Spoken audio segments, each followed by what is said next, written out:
Welcome back to Braille's channel. Nagbabalik po tayong muli para sa isa na namang makabuluhang kaalaman at impormasyon na para po sa inyo. And this time, ay para sa ating mga SSS members.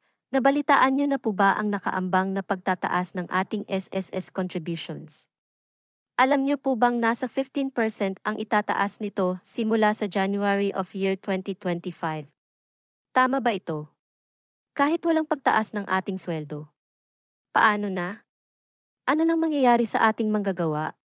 Ang lahat ng yan ay ating ibabahagi sa inyo. But before po tayo mag-start sa ating channel, please do kindly subscribe, like, and share na din sa ating mga Subscribe, kaibigan, kaanak o kapwa po Subscribe, natin Gorillas manggagawa, Channel. and do please share na din po sa ating mga Subscribe, social media Gorillas Channel. accounts para mas marami ang makaalam ng balitang Gorillas ito. Channel. With no further ado, let's begin na po sa ating Gorillas topic. Channel. Just in. Attention to all SSS members. SSS contributions increased to 15% effective January of year 2025. May matitira pa ba sa ating sweldo? Paano na?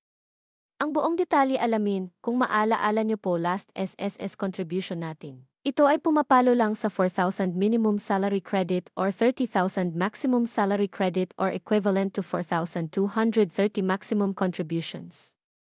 Subalit ngayon ay tumaas na ito to 15%.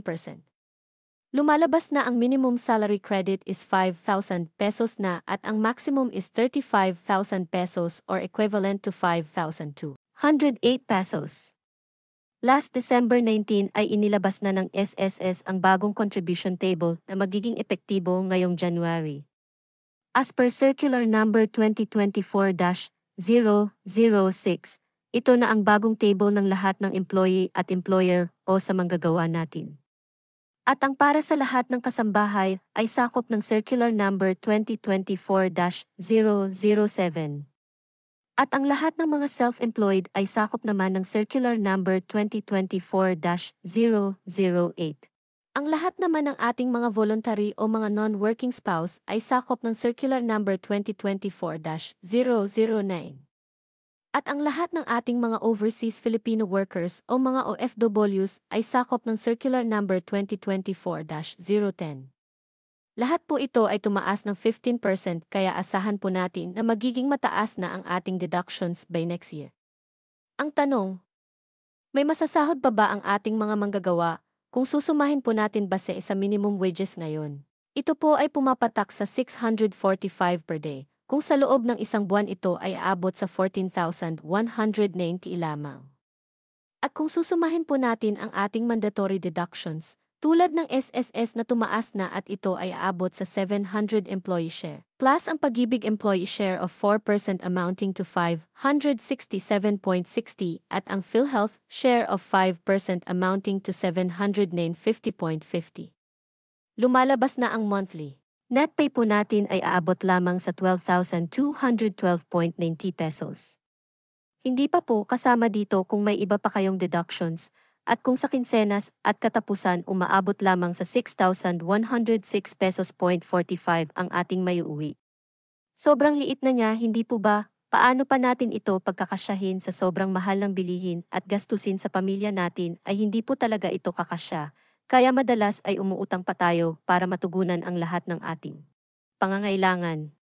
Sa tingin niyo po ba kakasya pa ba ito sa sobrang mahal ng mga bilihin at gastusin ngayon? Paano kung may mga nag-aaral ka pang mga anak? Paano kung umuupa ka lang? Paano kung may magkasakit? Kaya ba yan sagutin ng PhilHealth? May dagdag benepisyo ba ito para sa ating lahat? Naalaala niyo pa po ba ang huli kong inupload with regards sa paggamit ng pondo ng SSS para lamang sa mga infrastructure projects ng pamahalaan? Tama po ba yan? Kung kinukulang pala ang pondo, bakit kailangan nating ibigay ito sa gobyerno para gamitin sa infrastructure projects, instead na ibigay sa mga miyembro at lehitimong nagbabayad ng contributions? Nasaan na yung additional 1,000 second tranche ng mga retirement pensioner? Bakit hanggang ngayon ay hindi ito maibigay? At paano naman yung mga voluntary members na walang sapat na kita para matugunan ito? Parang may mali, hindi po ba? Ano ba ang pwede nating magawa para dito? Parang wala tayong choice kundi hayaan na lamang.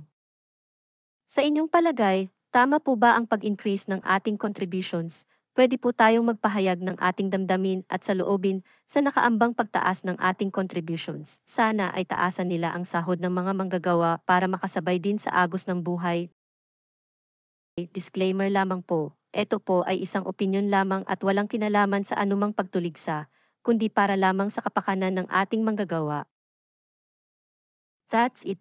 Sana ang lahat ng hakbangin ng pamahalaan ay nakasalalay sa kapakanan at kinabukasan ng lahat, hindi lamang sa mga manggagawa kundi para sa lahat. Manatili po kayong nakatutok sa aking channel para sa mga susunod pang mga latest updates at impormasyon na para po sa inyo. Marami pong salamat and God bless everyone.